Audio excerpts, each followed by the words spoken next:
vapors and vapettes? Nanjo Pete here. Jay. With my boy Jay, and we're going to be talking about this CKS Junior 3-in-1 AIO awesome pod system. Finally found one that I really like, right? Because I fell off the wagon for a while, right? I had one of those little Lambos and then a couple other ones, and I thought they were great, and I fell off. I was like, whatever. But this one right here, I've been using this one for like a month now, and like this is, don't tell nobody, but I've been using this a lot.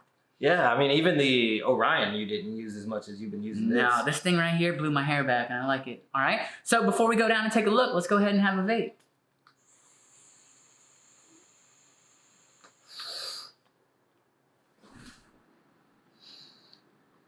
And here it is, folks.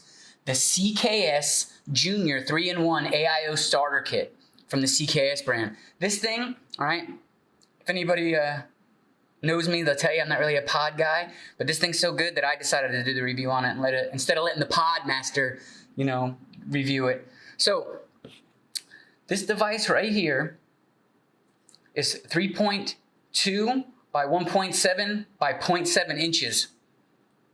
So it's not real big. Okay?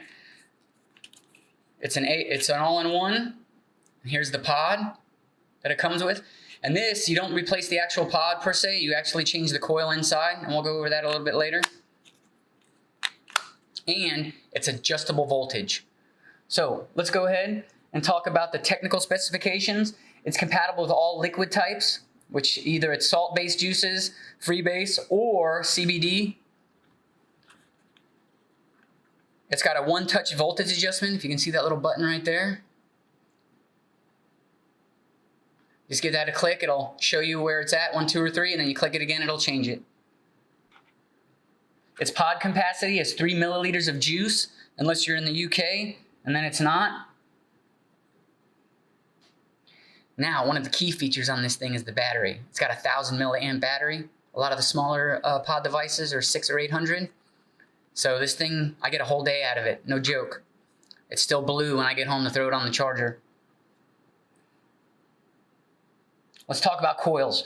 So it comes with 2 mesh Kanthal coils at 0.6, so it is a sub-ohm device for use with 70-30 juices.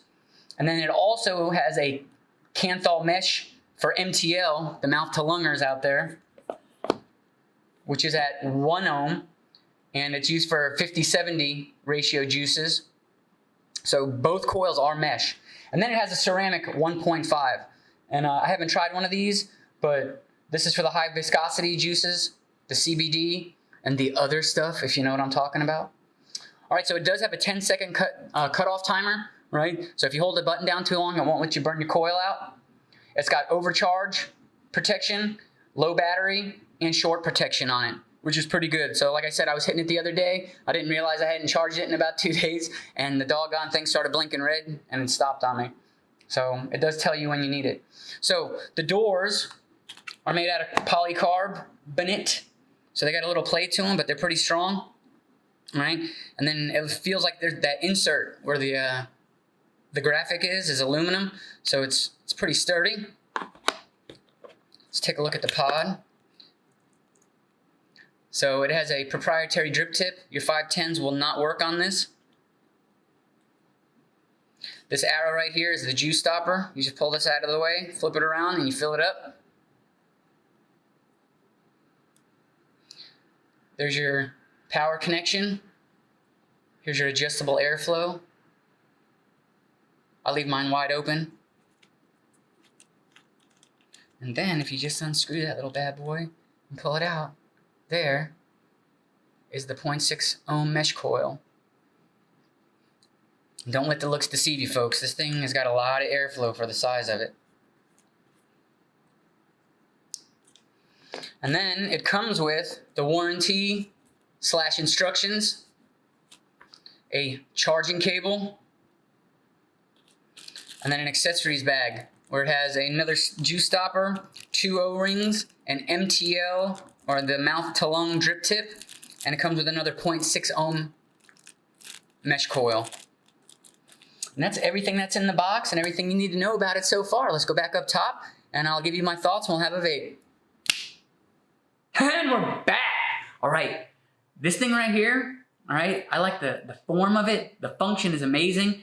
I like the fact that if you click this one little button right here, it tells you how many power bars you got, right? So right now I got it on three bars, which means it's full up. It's full power mode. And if I click it one more time, it goes to 1 and then 2. I usually keep it at 2. I like it in the middle. But so it's variable voltage. That's amazing. That's great. Yes, sir. It is, right? I'm also using that sub-ohm coil, the 0.6 ohm mesh coil Canthal that it comes with. And I get a very restricted lung hit. But the thing is, though, you can feel it. It's not like a lot of those other ones where you're just sucking on it and nothing and you can puff out a little bit of smoke. This thing right here has got some back to it. Throw some dank clouds. Right? What else? What do you got? I mean, the designs of them, really nice designs, and they got something for everybody, really. But yeah, because they got the faces, they got the wind god, they got the real, you know, the CKS. Right. Yeah, it's not and then bad. they got different colored bodies. I mean, they got gold, red, black. So. Blue. Yeah, they got them all. And they look nice, too. I do like the fact that they put 1,000 milliamp battery in it. To be honest with you, the other day I charged it. I pulled it off the charger. I vaped it all that day. And then all the next day until about 4 o'clock. And then I finally got the dreaded red blinking light saying that it was out. But I was like, wow, that was a long time. Yeah, let's see, I bought mine, 2 days ago? Mm-hmm. And actually, I haven't charged it yet. Yeah, you will soon. But I got a couple other pod systems that I rotate in and out. But this has been number one for the last That's the couple days. Podmaster right there. He's got them all, right? Yeah, no problems charging it. You plug it in, the green light flashes, and then it stops flashing when it's done charging. Super good. It's kind of weighty. Yeah. It's not a light. It's not real light. I mean, it's not heavy, but I mean, it's, you know what I mean? It's got some girth to it. It's nice. But again, like I said, it fits in the pocket. It's got the nice flat sides. It's not a weird thing. I haven't had it auto fire in my pocket from touching the button on it like some of the other ones do. So that's great. Now, let me talk about the one subjective con, maybe two. Okay? It has a proprietary drip tip, right? It's just a smidge smaller than a 510. So you can only use the 2 drip tips they provide for it, right? And it's kind of disconcerting. You get your hopes all up because it looks like it's gonna fit, and then it just doesn't push in. The way they made that conical shape and they kind of shaved it down, it's just kind of a pisser. But like I said, a lot of people don't care because they'll use the same drip tip. I think it'd be cool if they made it a 510. You have that interchangeability. You could put some badass drip tips on there. It'd be a little more customization to it. Yeah, you know what's wrong with customization, right? And then the other thing is that where this cool looking lanyard hole is right here on the side, that's actually where the airflow is, right? So I find myself grabbing it the wrong way, and I'll put my hand over that airflow, and you can hear it right away that the airflow gets restricted. And if I turn it around and hold it the way it's supposed to be held, definite difference. Oh yeah. I found myself doing the same thing because I hold it like this. And your thumbs over it, right? Or when you got it like this, your whole hand's blocking that. But the thing is, though, is it is made to have a lanyard on it because they have that groove, right? So when it is sitting like that, that groove will hug the lanyard string. But if there was a lanyard on it, I probably wouldn't be covering it up because there'd be something there, right? Right. You know what I mean? Like I'd be grabbing around it. I guess so. It's a 6 of one, half dozen of the other. But the thing is, this definitely gets 2 thumbs up. I like this thing. Like I'm gonna be using this for a while. The pods have lasted me anywhere from 2 to 3 weeks, depending on what I'm running in it. If I'm running in like a higher PG juice, they tend to burn out a little bit quicker, right? But if I'm doing regular 70-30 in it, right, they've been lasting for about 3 weeks. And I've been changing juices on them too, right? So I went from some menthol down to a mango and then went to another one. And they last pretty good. It's not too gross. Right, yeah, I haven't had a chance to use it long enough to speak on the longevity of the coils. But the flavor's good.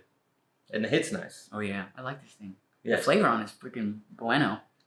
I was waiting for this to come in so I could purchase one. Worked out then, huh? Yes, sir. All right, Jay, what can they do? Hey, if y'all want to check it out for yourself, come on down to the shop and see us.